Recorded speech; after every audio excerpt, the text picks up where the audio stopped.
இந்த கிளைமேட்ல நிறைய பேர் இருமிட்டு இருக்கீங்க, காய்ச்சல் இதெல்லாம் ஓடிட்டு இருக்கு. முன்னாடி உங்களுக்கு நண்டு ரசம் ஒரு நான்வெஜ் ரெசிபி சொன்னேன். இப்போ வெஜிடேரியனுக்காக நெல்லிக்காய் ரசம்.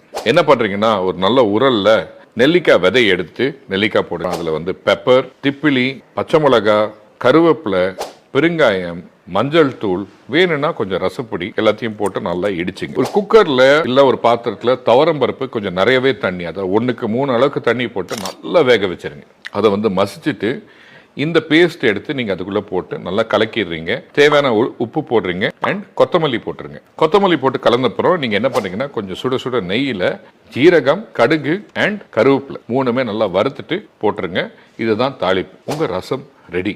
ஸோ இந்த மாதிரி நல்லா சுட சுட ஒரு ரசம் ரெடி பண்ணிட்டீங்கன்னா, அப்படியே ஒரு வாழலையை போட்டு அது மேல ஹாட் கேரளா மட்டா சோறு, குறைச்ச வெளிச்செண்ணெய், ரசம் அண்ட் பண்ணலாம். இதுல வாழைக்காய் ஃபிஷ்